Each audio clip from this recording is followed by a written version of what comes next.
This afternoon, with Iran's influence growing and nuclear fears rising, the U.S. and Israel are standing firm together as leaders vow to counter Tehran's ambitions. Is the region on the brink of a new conflict? Well, this and many more will be detailed in today's flash news. Good afternoon and welcome. I am Tabitha Ako. Let's begin.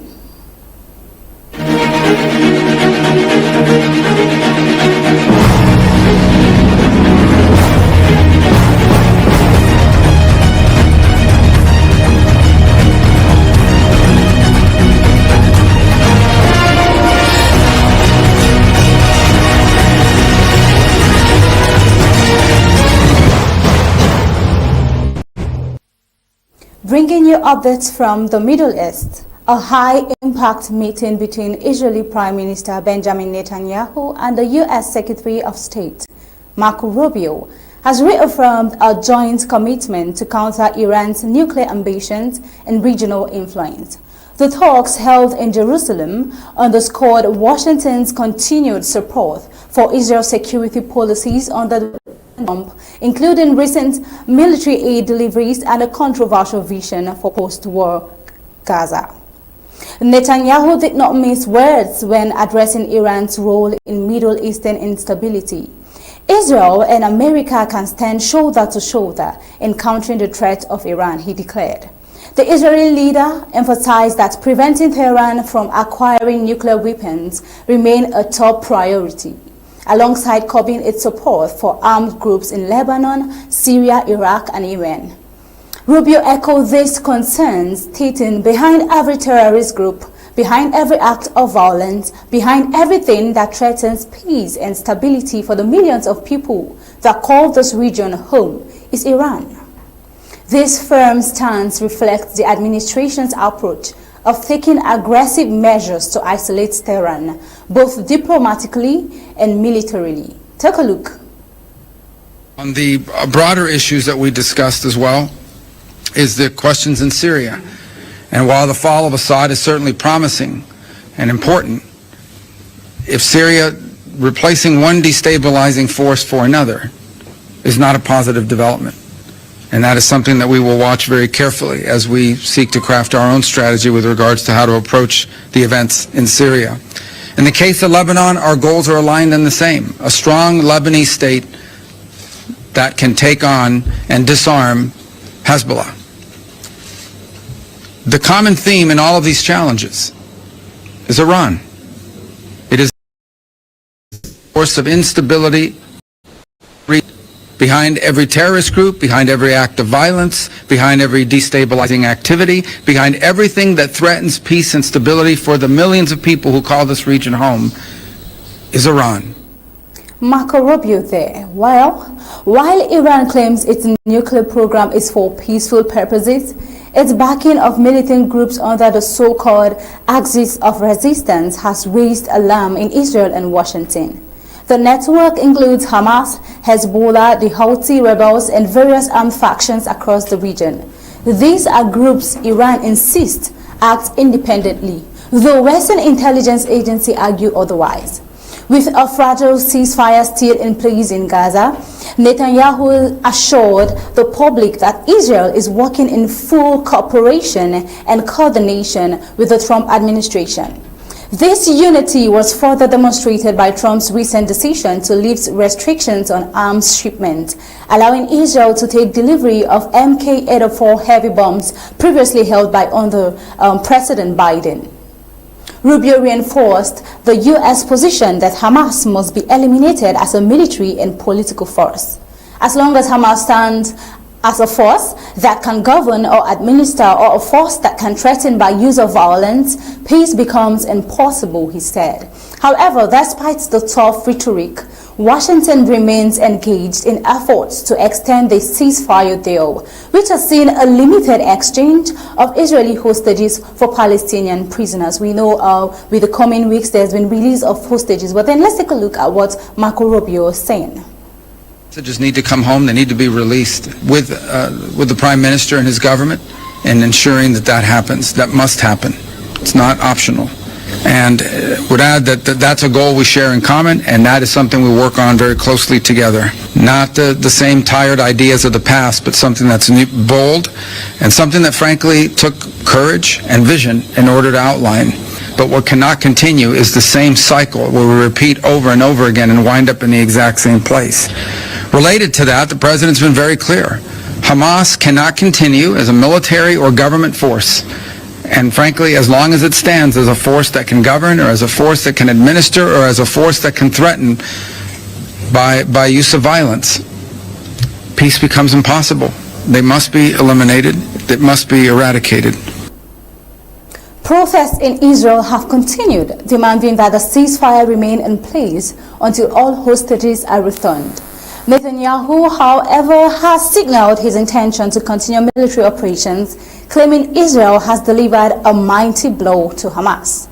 Trump's recent declaration that the U.S. will take over Gaza and redevelop it into an international beach resort has sparked outrage across the Arab world and among Washington's allies. The proposal, which includes the mass relocation of Palestinian residents, has fueled fears of a repeat of the 1948 Nakba, when hundreds of thousands of Palestinians were displaced following Israel's establishment. While Rubio defended the plan as bold and different from the same tired ideas of the past, many see it as a direct violation of Palestinian rights. Arab states are reportedly preparing an alternative reconstruction and governance strategy for Gaza, but details remain unclear. Beyond Gaza, the U.S. is also recalibrating its approach to Syria following the collapse of Bashar al-Assad's regime. An Islamist rebel leader, Ahmad al-Sharaa, who led the campaign that overthrew Assad, has declared himself president for a transitional phase. While Rubio acknowledged Assad's removal as promising, he cautioned against replacing one destabilizing force for another. Washington is now reassessing its strategy in Syria, balancing concerns over security, reconstruction, and preventing Iran from gaining further influence in the war-torn country. Well, the latest development highlights a U.S. foreign policy shift that favors decisive action over cautious diplomacy. With Israel ramping up its military posture and Washington doubling down on its regional alliances, tensions with Iran are expected to escalate further. Meanwhile, Trump's Gaza plan and the uncertainty in Syria raise critical questions about long-term stability in the Middle East. As the ceasefire in Gaza hangs on, and Iran remains at the center of regional conflict, the coming weeks could shape the trajectory of U.S. and Israeli policies for years to come. As we keep watching, we hope to see how this gradually unfolds. Will the conditions of the U.S. or the decisions of the U.S. take a hold, or will the opposite get to happen? Well, we only hope to see this in the coming week. Moving on to India, a devastating crowd crush at a railway station in India's capital, Delhi, has claimed at least 18 lives, with many others injured as pilgrims grappled to board trains heading to the ongoing Kumbh Mela, the world's largest religious gathering.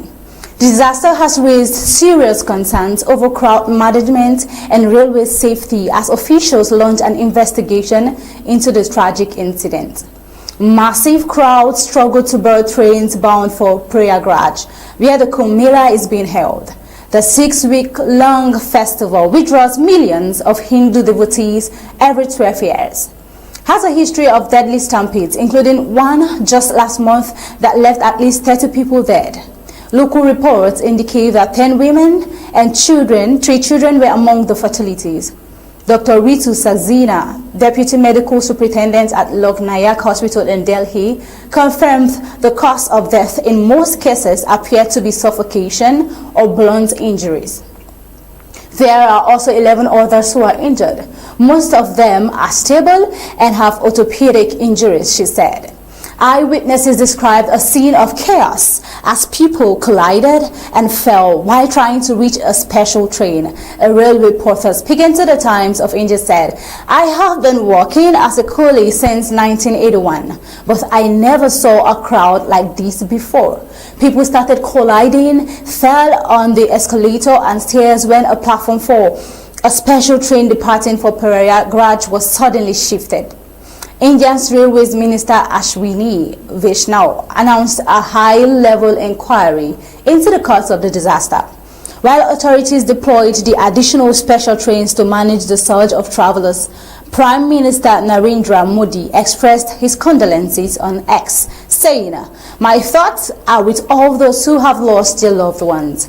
I pray that the injured have a speedy recovery." The authorities are assisting all those who have been affected by this stampede. Meanwhile, the Hills Governor Vinod Kumar Zazina stated that disaster management personnel had been deployed and hospitals were on a high alert to address medical emergency. The Kumbh Mela has a history of deadly stampedes due to the sheer volume of pilgrims it attracts. Officials estimate that 500 million people have already visited the festival since it began last month.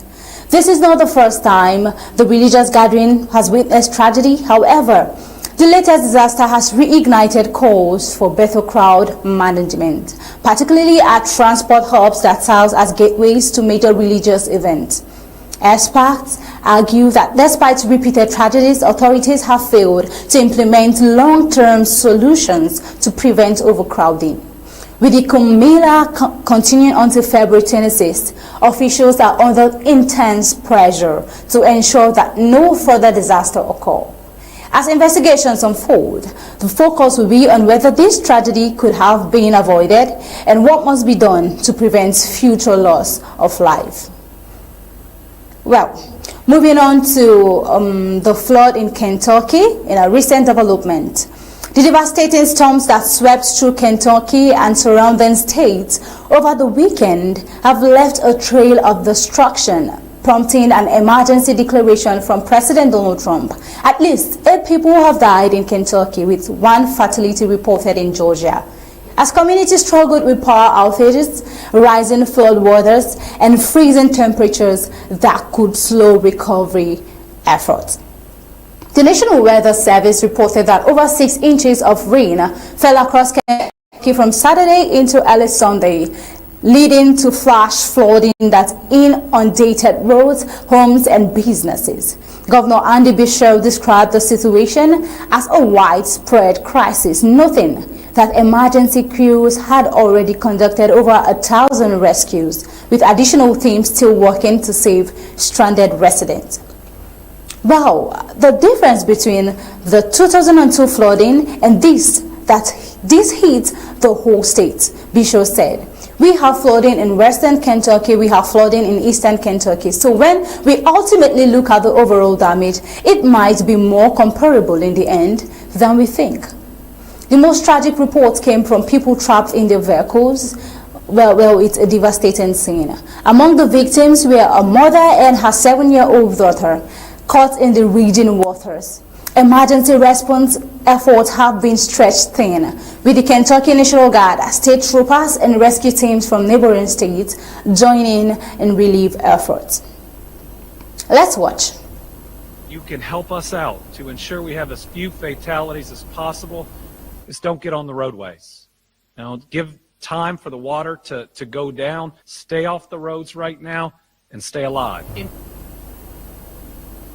Well, in response to the crisis, President Trump signed an emergency declaration allowing the Federal Emergency Management Agency to provide immediate disaster relief.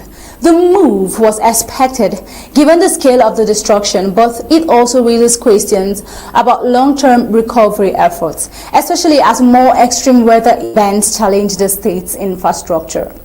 Trump's declaration comes amid ongoing criticism of how disaster response is handled at the federal level. Supporters view his quick action as proof of his commitment to affected communities, while others argue that more proactive measures are needed to strengthen flood preparedness in vulnerable regions like Kentucky. Kentucky wasn't the only state hit hard by the storms. Severe flooding was also reported in Tennessee, Virginia, Georgia, and West Virginia in Atlanta.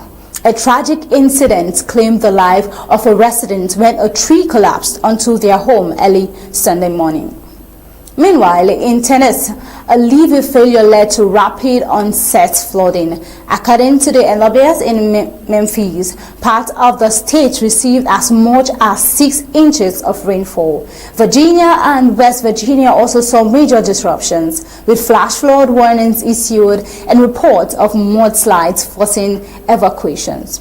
Although the heaviest rain has passed, flood waters continue to rise and recovery efforts face additional hurdles. Winter weather advisories remain in effect, with the potential for up to 2 inches of snow and high winds, making an already difficult situation even more challenging. Chris Balek, chief meteorologist for WKYT, warned that the upcoming snowstorm could further delay recovery. It will make for a delayed recovery and a lot of hardship, he told the Lexington Herald leader. Kentucky is no stranger to deadly flooding. In 2022, historic rainfall led to catastrophic floods that killed 45 people. While this weekend's flooding has been described as less intense than the 2022 disaster, its widespread impact could make the overall damage comparable. As Kentucky and its neighboring states brace for more severe weather, the debate over climate resilience, emergency preparedness, and federal response efforts will likely intensify. For now, the focus remains on immediate relief, saving lives, restoring power, and preparing for the next challenge that nature may bring. Well, coming to the climax of this report, flood is a disaster that affects human lives and their conditions of living, and it is necessary that emergency and rescue mission is provided to curb this situation. Well, until next time, this is where we'll be drawing the curtain on today's Flash News. Remember, we'll be bringing you untold stories on Undaunted, ABC Amba TV at the top of the hour, 8 p.m. Until then, do have a pleasant day.